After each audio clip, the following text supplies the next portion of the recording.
Ẹ káàbọ̀ sí Mashola Gist TV. A kú ọjọ́ ìní ọjọ́ Wednesday, ọjọ́ ayọ̀ ló máa jẹ́ fún èmi àti yín. Àníkún owó, àníkún ọmọ, àníkún àlàáfíà. A dúpẹ́ ní ọwọ́ Ọlọ́run fún ọjọ́ ìní. Today is Wednesday,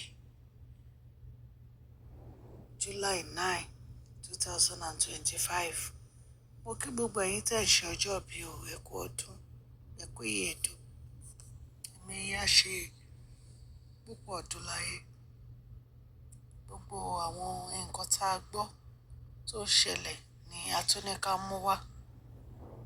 Wọ́n ní ọ̀rọ̀ kábíyèsí fẹ́ gba agbára lọ́wọ́ àwọn olórí, ojúṣe wọn. Wọ́n náà fẹ́ gbà lọ́wọ́ wọn. Kì í ṣe pé wọn ò ní máa jáde o, wọ́n máa jáde, ṣùgbọ́n gbogbo àwọn nǹkan benefit wọ́n rí láti jẹ́ olórí àbí láti máa ṣe gbogbo àwọn nǹkan tó máa ń ṣe yẹn, wọn ò ní lè ṣe mọ́. So wọ́n ní ọ̀rọ̀ yìí wọ́n ló di wàhálà o. Wọ́n ní àwọn elder kọ̀ọ̀kan wọ́n náà dìde pé wọn ò lè gba agbára ti àǹtí wa kan nínú wọn nítorí pé ẹ̀yin náà mọ̀ wípé Ilé Ifẹ̀ náà ti wá.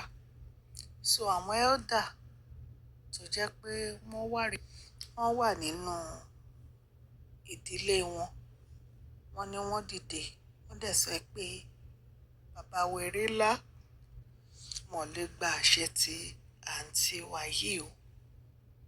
Ọ̀rọ̀ yìí kékeré ni wọ́n pè, ṣùgbọ́n ó ti ń di ní ńlá o.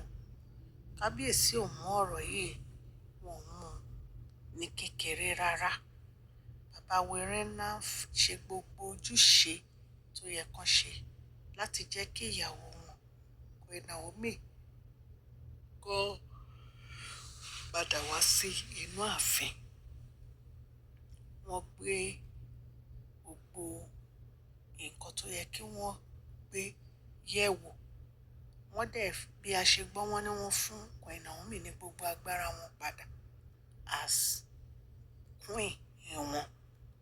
In fact gan, bí a ṣe gbọ́, wọ́n ní àwọn mẹ́ta nínú wọn ni wọ́n gba agbára yìí lọ́wọ́ wọn. Wọ́n ní gbogbo ọ̀nà òun ni wọ́n máa dí nítorí kò sí nǹkan tó dé wọ́n mọ́lẹ̀ tẹ́lẹ̀. Ìtorí ẹ̀ ni wọ́n fi ń ṣe gbogbo nǹkan tó yẹ kán ṣe, ṣùgbọ́n ní ìsìn wọ́n ní òfin ti dè wọ́n mọ́lẹ̀ o. Bí a tiẹ̀ tún ṣe gbọ́ gan, wọ́n ní wọ́n ti bẹ̀rẹ̀ nǹkan tó yẹ kán bẹ̀rẹ̀ lórí bí wọ́n ṣe máa gba agbára yìí lọ́wọ́ wọn. Nǹkan tá a gbọ́ nìyẹn, ẹ̀yin ará lé.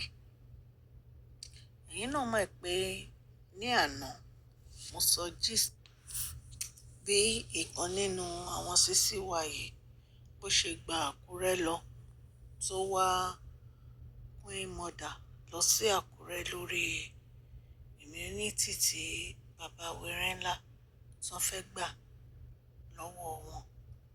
Wípé nǹkan tí wọ́n fẹ́ ṣe nínú ààfin, èyí tí kábíyèsí ní àwọn àti Queen Naomi nìkan làwọn jọ máa ṣe, ìyẹn festival omi. Wọ́n ní kí Queen Naomi kó má wá, kó má yọjú, kí Queen Mother bá wọn bẹ̀ Queen Naomi. Nítorí tí bàbá wèrè ńlá tó bá gbé ìgbésẹ̀ láti ṣe ritual omi yìí pẹ̀lú Queen Naomi, nǹkan ò ní dán mọ́rán fún wọn mọ́ nínú ààfin. Ṣé ẹ dẹ̀ mọ̀ pé lórí ọ̀rọ̀ immunity tó fẹ́ gbà lọ́wọ́ wọn, ìyẹn àwọn agbára tí wọ́n ní àwọn elder kọ̀ọ̀kan wọ́n náà ń dìde wípé wọn lè never gba ti àǹtí wa yìí ń bẹ̀. Wípé nítorí àwọn support kábíyèsí láti mú Queen Naomi padà wá sí inú ààfin, nítorí pé àwọn rí pé ìfẹ́ òtítọ́ wà láàrin bàbá wèrè ńlá àti Queen Naomi. Wípé ṣùgbọ́n ní ìsìn tí bàbá wèrè ńlá láwọn fẹ́ gba immunity yìí, agbára lọ́wọ́ àǹtí wa yìí, wípé àwọn ò ní support kábíyèsí mọ́. Nǹkan tí a gbọ́ nìyẹn tí wọ́n ní bàbá wèrè ńlá sọ. ṣùgbọ́n ó ṣe jẹ́ ọ̀rọ̀ àǹtí wa yìí nìkan ni àwọn ẹ̀dà yìí mú lẹ́nu. Àwọn ìyàwó tó kù ńkọ́? Ṣé ẹ mọ̀ pé tí wọn bá gbà lọ́wọ́ àǹtí wa yìí, àwọn tó kù náà wọn ò ní lè sọ nǹkan kan nípa wọn mọ́. Wọ́n máa ní pé kí kábíyèsí dáríjì gbogbo wọn. Ṣùgbọ́n gbogbo àwọn nǹkan tí àǹtí wa ti ń ṣe inú ààfin kábíyèsí ò rí. Wọn ò rí nǹkan kan sọ lórí ọ̀rọ̀ yìí. Gbogbo àwọn nǹkan tí àǹtí wa ti ṣe tó jẹ́ pé wọ́n sì bàbá Wẹ̀rìnlá, wọn ò rí nǹkan kan sọ lórí ọ̀rọ̀ yìí.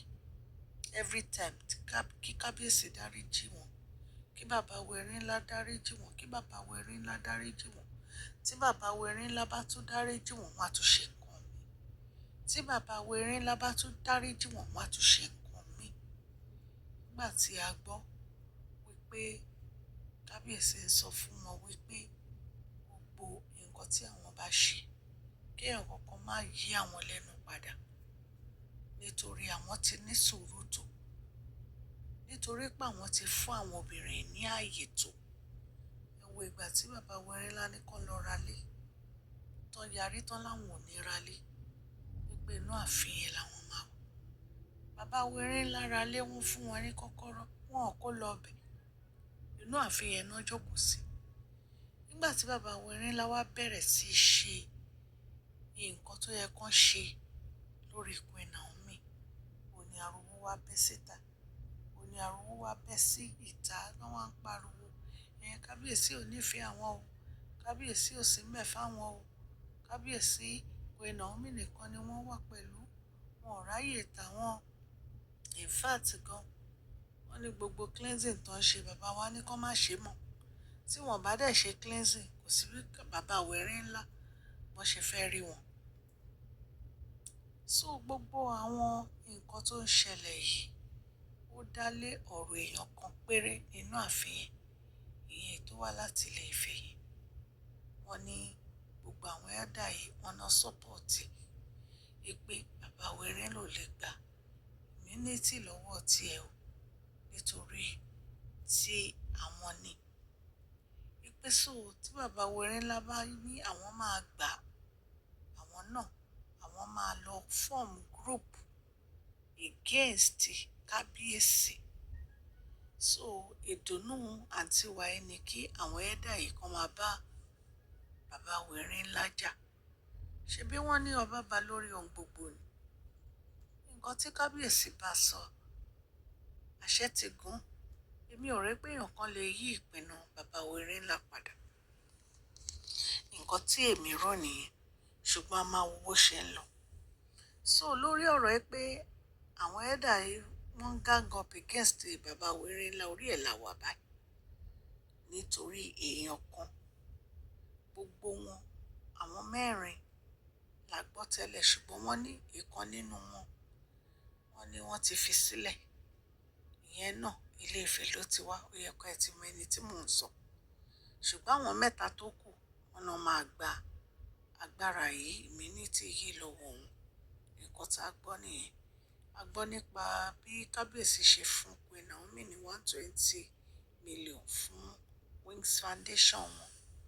A dẹ̀ tún gbọ́ pé wọ́n máa tour Europe, pé bàbá Wẹ̀rìnlá gbé private jet wọn sílẹ̀ láti travel pẹ̀lú Tádéníkàwò lọ sí gbogbo àwọn nǹkan tí wọ́n máa ń ṣe. Ẹ mọ̀ pé ní ìsìn Queen Naomi mo máa tour kiri ni, from Canada to Europe to Brazil àti ọ̀pọ̀lọpọ̀ ìlú ló máa lọ. Gbogbo àṣẹ wọn wọ́n ti dá padà fún wọn. And a lot of time làwọn àti kábíyèsí gan jọ wọ́n máa travel lọ sí overseas. So tá a bá tún gbọ́ update a máa mú wá fún yín. Bí mo ṣe máa ń sọ fún yín, allegedly ni gbogbo àwọn nǹkan tá a gbọ́ yìí o. And àníkà torchlight sí ni. Mo dúpẹ́ lọ́wọ́ gbogbo etí tó ń gbọ́ mi ní ilé lóko àti lẹ́yìn odi. Ọlọ́run Elédùmarè ọba láàánú á ṣàánú fún gbogbo yín. Ẹ jẹ́ kí a porúkọ gbogbo àwọn tí a mú fún prize giveaway ní agbára Ọlọ́run by 15th of July. Ẹ máa rí gbogbo àwọn ẹ̀bùn yín gbà. orúkọ mi ò yí padà, Mashola ni orúkọ mi. Yorùbá ni à ń sọ lórí ìkànnì yìí. À ń sọ nítorí pé àfẹ́gbàgbé àṣà àti èdè. A dẹ̀ tún sọ fún ọ̀pọ̀lọpọ̀ àwọn tí wọn ò gbọ́ Gẹ̀ẹ́sì. À ń sọ̀rọ̀ nípa celebrity gist, royal gist, politics àti gbogbo nǹkan tó ń ṣẹlẹ̀ ní agbègbè orílẹ̀-èdè bàbá wa ní ilẹ̀ Nàìjíríà. Tẹ́ bá ti subscribe, ẹ tẹ notification bell yín kẹ́ subscribe so that a bá ti post any gist ẹ máa rí. Òkè òkè ni ọlá yín á máa lọ, ọlá yín ò ní lọ ìsàlẹ̀ láéláé. Ẹ má gbàgbé kẹ́ fún fídíò yìí ní thumbs up o. Ẹni àkọ́kọ́ tí màá kọ́kọ́ pè ní màmá mi, Grace Adeleke. Mo dúpẹ́ lọ́wọ́ yín fún gbogbo bí ẹ ṣe nífẹ̀ẹ́ Mashola Gist TV. Gbogbo èyí tí à ń pe orúkọ yín, Ọlọ́run Elédùmarè ọba láàánú, á bá mi dùn ilé àti ọ̀nà yín, á bá mi dùn nínú. Ẹ ṣé mo dúpẹ́. Ní kejì, Mrs. Julie Okunla, Mrs. Grace Adeleke, Mrs. Alagbe Fatima, Mrs. Ọmọlára Olóyèdé, Mrs. Ọláníyàn Yétúndé, Mrs. Anita Ife Mama, Mrs. Ìdòwú Àlàbí Asama, Mrs. Olúwaṣeun Òní, Mrs. Elizabeth Olúfẹ́nwá, Mrs. Fèyíṣayọ̀ Olúgbádéhàn, Mrs. Mary Ògùnkúnadé, Mrs. Fọláróyà, Fusa Michael, Mr. Ronto, Mrs. Elizabeth Tor, Wiki Weliko, Folly Lisa, at Fosaso, Mr. Farasami, Mr. Fareminville, Mary Adeshola, Mrs. Nike Gbadamosi,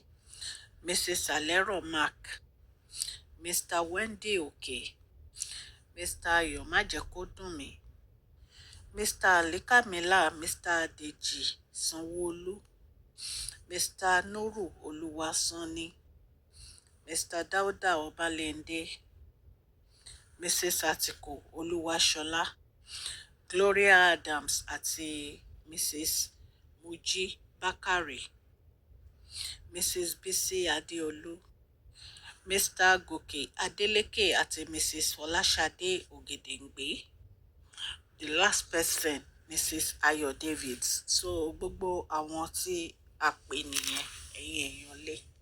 Ní agbára Ọlọ́run, màá tún mú update nǹkan tó ṣẹlẹ̀ tí a gbọ́ nínú ààfin bàbá wèrè ńlá lórí ọ̀rọ̀ ìyàwó tí a ló padà wá tó kẹ́rù wá àti gbọ́ nǹkan kan tí n bá ti gbọ́ màá mú update ẹ̀ wá fún yín. Mo dúpẹ́ lọ́wọ́ gbogbo etí tó ń gbọ́ mi. Ẹ má gbàgbé kẹ́ fún fídíò yìí ní thumbs up o. Please share this video, like and subscribe. God bless you all. Mashola Gist TV, love you all.